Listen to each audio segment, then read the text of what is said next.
the Empire State Building.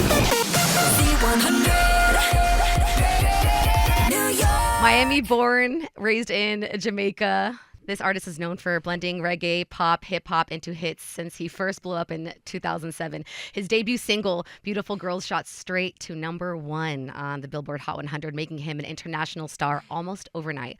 Along the way, he's picked up awards like Best Reggae Act at the MOBO Awards and Choice and R&B Track at the Teen Choice Awards. He was also nominated for Outstanding New Artist at the NAACP Image Awards and even snagged a Grammy nomination in 2024 for co-writing Sensational.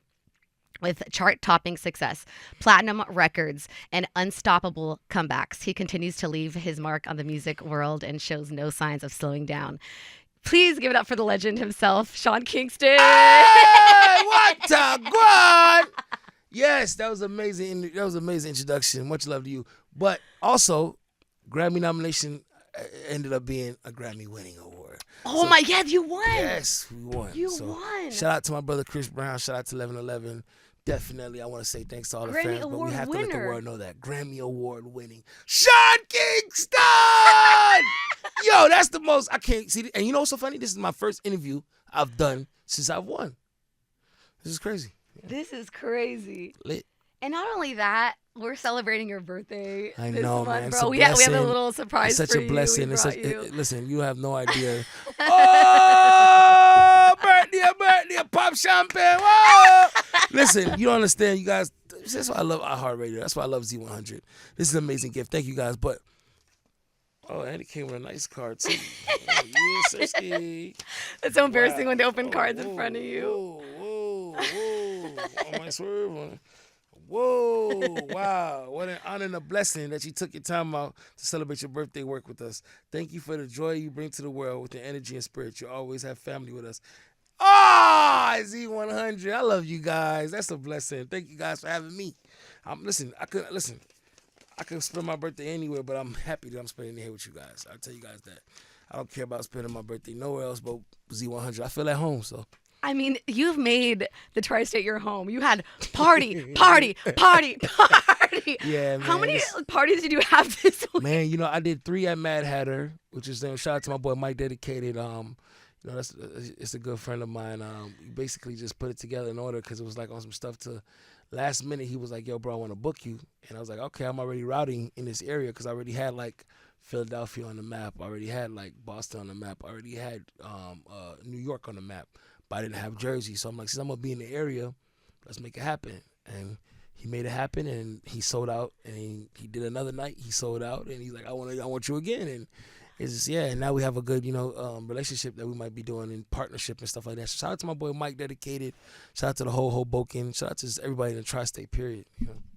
How does it feel that you continue to get so much love? I mean, sold out. That's crazy. It's just such a blessing. Like me and you were talking earlier off the air. It's just like when you're doing what you love and the passion, it's like all the other stuff that comes with it is just a plus. But it's amazing because it's like you're doing this at a high level and you've been in the game since you were, like 16, 17. You know what I'm saying? And now you're here. You have all the, I've learned a lot stuff since I was younger. I've, how to structure, better stuff moving forward as far as with your team and different deals that come across different stuff. So it's just like, it's a blessing to see that I'm still here, like you said, like still here doing what I love to do. And people are just, and now I'm actually kind of going into the executive mode, which, running on my record label, which I have artists like, shout out to my brother Fatih. He's actually taking off on TikTok right now, but Fatih, go look him up. He has a brand new single called Jump, but I have him signed to me. A couple other people, songwriters and stuff like that. So we just really just pushing the Time is Money brand, and Sean Kingston is definitely going to drop a comeback album, but also just, being on my executive stuff with the record label. That's really cool seeing that you're getting all the stuff that you've learned and you're now at a position where you want to invest in artists that you see coming up. Yeah. And that's a big responsibility. It's also an honor.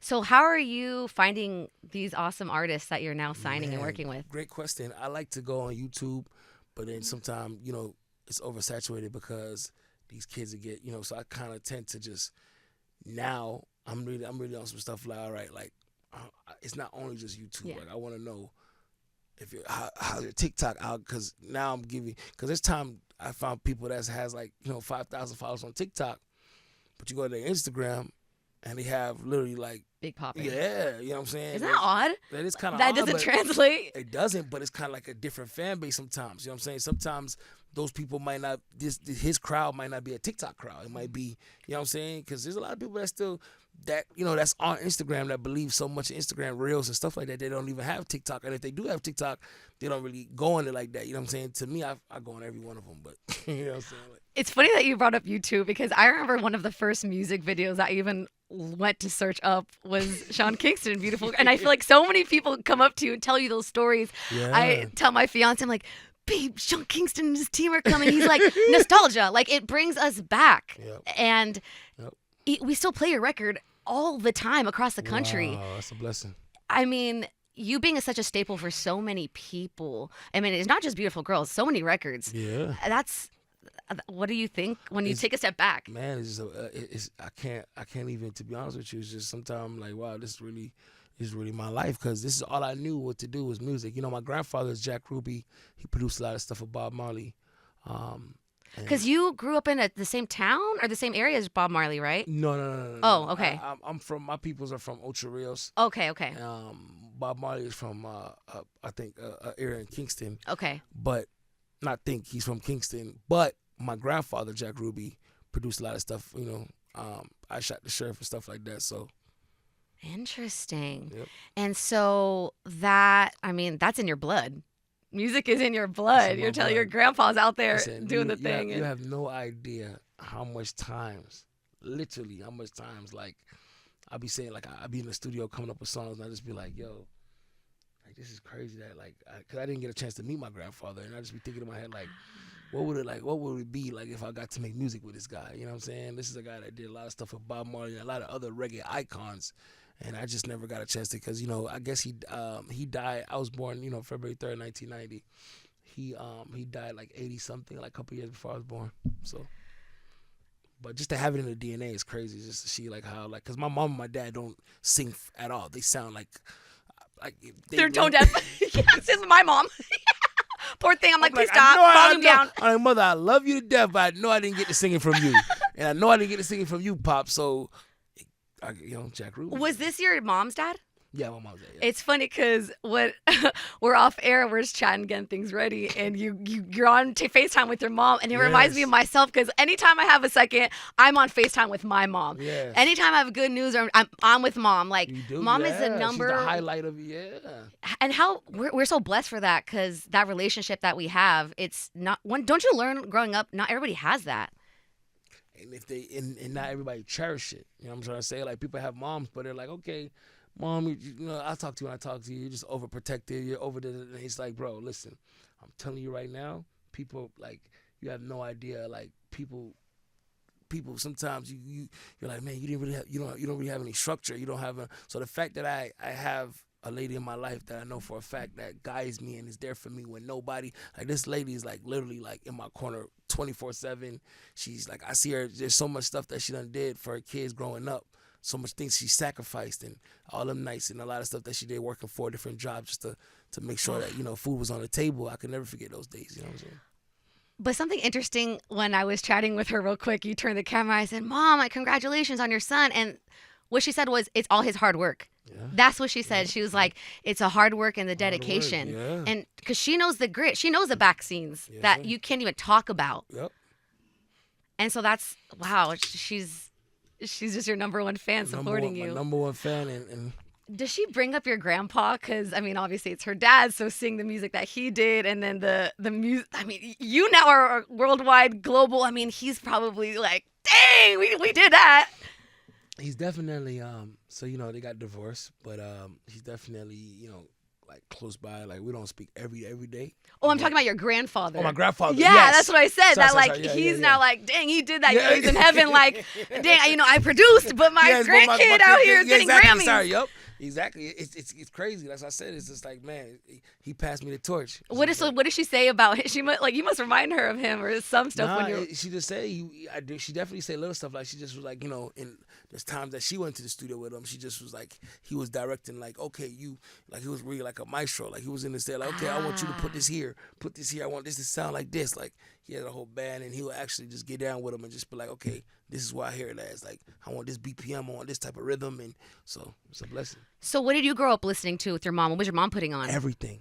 I'm talking about from reggae to country to jazz to funk. You know what I mean? To like, I listen to everything from Earth, Wind and Fire to Bon Jovi to Beethoven to everything.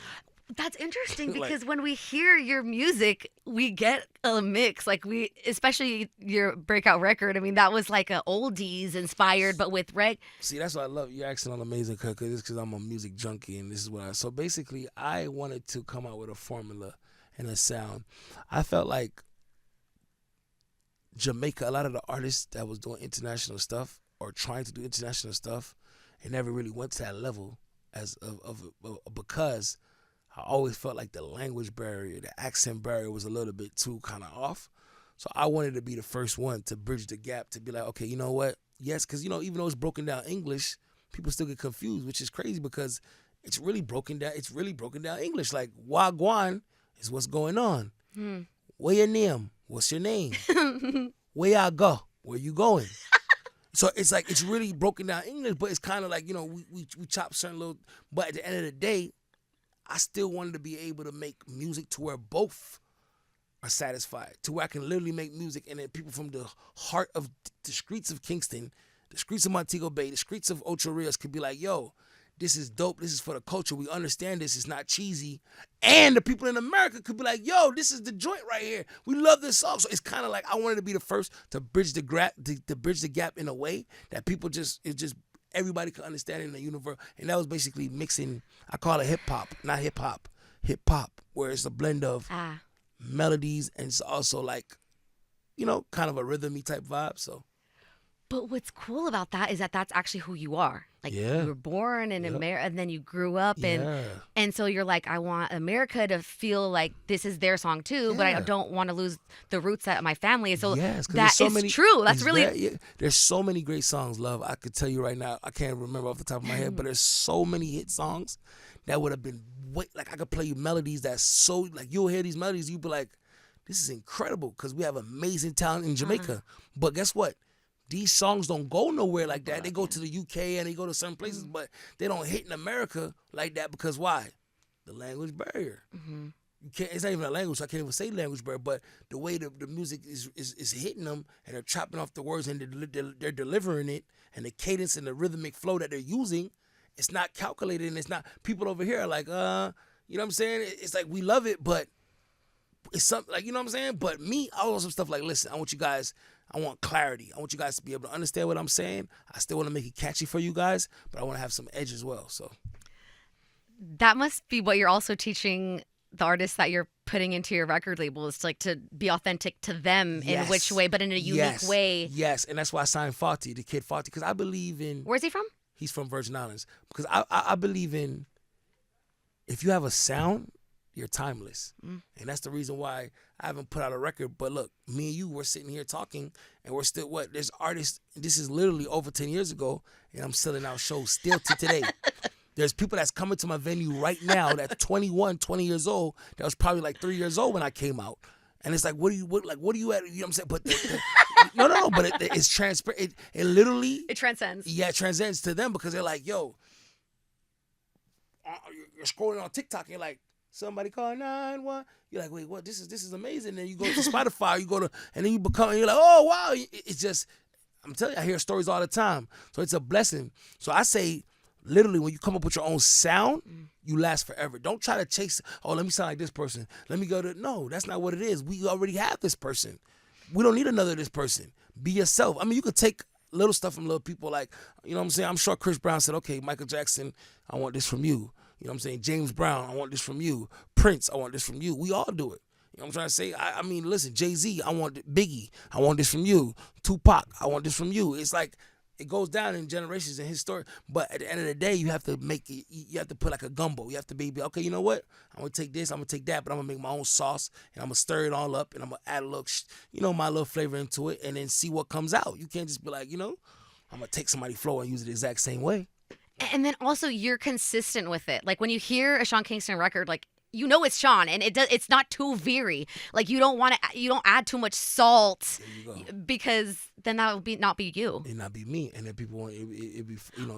But I too feel hard. like so many people have wanted to do that with you, wanted to take you this way or that way. So Facts. how do you decide what feels right? I just kind of stay in like my shout out to Theo. He's right here. He's my A&R. Shout out to Theo. Jumpsuit king, yeah, sweatsuit Theo's, king. Yep. Shout out to Theo, and he definitely is the A&R for the label. So certain stuff he'd be like, okay, you know what? I don't feel like this makes sense. It's not a real good fit for our your sound, our brand, and then I'll sit back and I think and I'm like, you know what? We'll pass on that. So it's kind of like a group thing and a team thing. You have your solid, yeah. day ones. Wow. And so just something also that I wanted to point out is that there's a lot of artists that had their big moments, but then as time went on, there was just some kind of disconnect, but that never happened with you. Like you always managed to keep respect. Like everyone kept respect for you.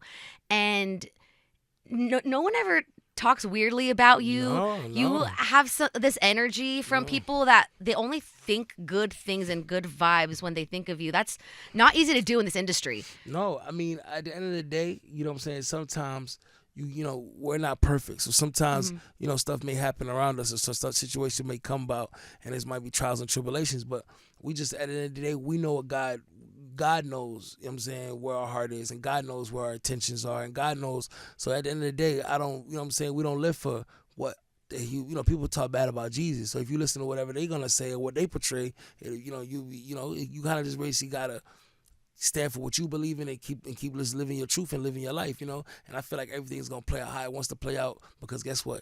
He knows your work. You know what I'm saying? We could say whatever you want to say, but the man above knows our work. He knows where we're going to be tomorrow. He knows how we're going to leave where we are leaving. So at the end of the day, that's just what it is. I know I like to keep God first and just stay positive and keep pushing, Was it always like that? Did you grow up like that? Did your mom make you stay close to that? Was that on you? No. It was definitely a mom and pop thing. But, as the life goes on, you get older, you start to, it makes sense to start figuring it out. But. Beautiful. And now you're continuing, like I said, your legacy, you're mentoring artists, and you're coming out with new music. Yeah, man, new music. I'm really excited because, I wrote Sensational for Chris Brown. That got me the Grammy. Now I'm actually, just, I'm excited to come back in the game and drop, that feel good music again. I'm excited. I got that going now. I have a documentary. Yeah, a big documentary that I'm doing. When did you start that? We started. Well, we had footage like from years and years ago, but we actually started putting the documentary together. I'll say about a year now. Oh, that's a lot of work. Yeah. Because it needs to be a story, and you have to think of your message. Yep. And so, how has that development been? It's been great though, man. Because it's we know the chapters that we want to highlight on in my life, and we already have that part figured out.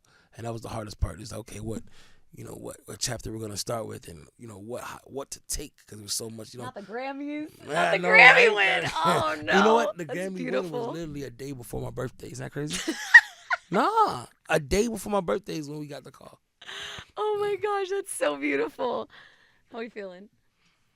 They just want to talk about new song Sally. Yeah, Sally. Sally, yep. Sally. Okay.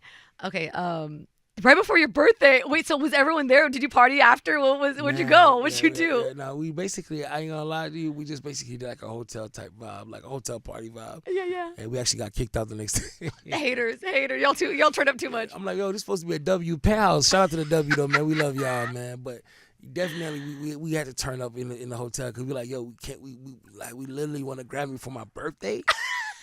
It's lit. Oh my, was mom there? Nah, that should have been in there. She's Turn relaxing. it down. The noise. So they don't tell you.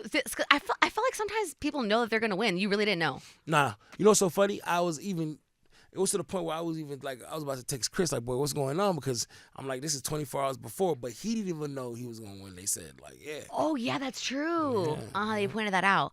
Now, of course, you have to get back to the heart of this all. The music and Sally, this new record. So what made you feel like now is the time to put out music?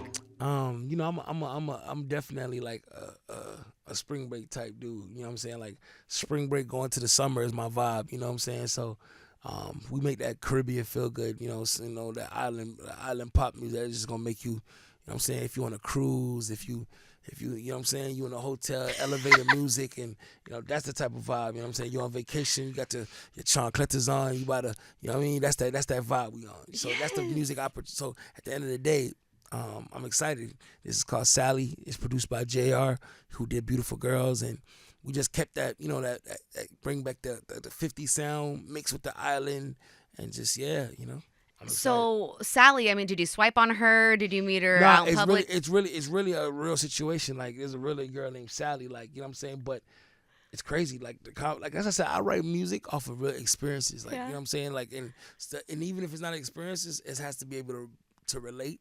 Yeah. You know what I'm saying? So with this, it was really like, it was a girl that had everything, you know what I'm saying? And I didn't really have much, and she gave me a chance, and you know what I mean? Like, I'm a kid from an alley, you Sally from the valley, and together we made something, together we made something happen. It was, so it was back in the day. Yeah, this was back in the day. Oh, beautiful. And so she reached out or not yet? Not yet. Yeah, I mean, are you going to tell her? I mean, I'm sure she's going to know the songs about her, but yeah. What are you going to say? I haven't spoke to Sally in so years and years and years. It's just Have you looked her up on Facebook? Nah, maybe I should try that. Right now, what's her last name? No, I'm kidding. I'm kidding. I should try that. But Sally from the Valley, man, Wait, so is this you like reshooting your shot at Sally? No, I just really wanted to, I like writing songs that just people can, this is a situation that everybody can relate to, because you think about it, it's like, I don't have nothing. I have, you have everything. I don't have nothing. And your parents might not be like, okay, why you chose him? Like, why you giving him a chance? But you end up giving me the chance. And then, you know what I'm saying, we made something special. Whether or not it lasted or whatever, I feel like that goes to, you know what I mean, that could transfer to somebody else, because it's like you can't judge a book by its cover. Love is love, you know what I mean? So, did it end amicably? That was cool. Okay. Cool. And then people are always wondering, Beautiful Girls. I mean, you've talked about who you wrote that about. Yeah, that was another situation too. I wasn't really suicidal. Like, it was, you know what I'm saying? Of course, like, that's why I don't want people to always take that. No, I was basically saying, like, Beautiful Girls just comes with so much problems. Like, people chase beautiful women all the time. Like, I want beautiful, beautiful, beautiful. But then it's just like, okay, I hope you know that they come with a lot of, like, you know what I'm trying to say? They need like, that nail money. They need that extension. Like, They want a BBL. Yeah, like, so it's like, do you know that it's going to be, you know what I'm saying? Like, did you ever reveal who that was about? Did you ever talk to that person? No. No. But that was definitely a girl named Cassandra. That was like she was like, this is the first time I've ever seen it. Like, you know what I mean? It was like a girl named Cassandra. It was like probably like middle school, like 8th grade type vibe. In your class? Yeah. And you never told her? No, I told her. She knew, like, I was young. Because you got to think about it. This is a concept I've been had. Like, I'm the one that told JR to flip the Stand By Me beat, the Benny King doom. Mm-hmm. So this is a concept I've been wanting to write about, you know what I'm saying? From Cassandra in my class and how it went, but I just wanted to see how I was going to put it together. So it was JR came up, he flipped the beat, and I was like, okay, this is instantly. I started freestyling different melodies, and it was over. Have you looked up Cassandra on Facebook? No, I have her number. Okay. That's still a homie. Yeah. Oh, that's beautiful. And now we're getting Sally, and that story is beautiful too. Yep. Thank you. Yeah, man, I'm excited, man. And we're gonna get Crystal soon. I can't wait for that. Now my man's right there. He's right there. He won't like that. I'm kidding. I love you, babe. But oh man, thank you so much. I mean, this is such an honor. Like I said, I love you guys. This is amazing to have me spend my birthday with you. It's a blessing. I mean, just all my fans out there, I love you guys. Thank you guys for all the support, any support. And make sure you guys follow me on Instagram at Sean Kingston, on Twitter at Sean Kingston, TikTok Sean Kingston. Let's go! Hey, let's go! From the top of the Empire State Building.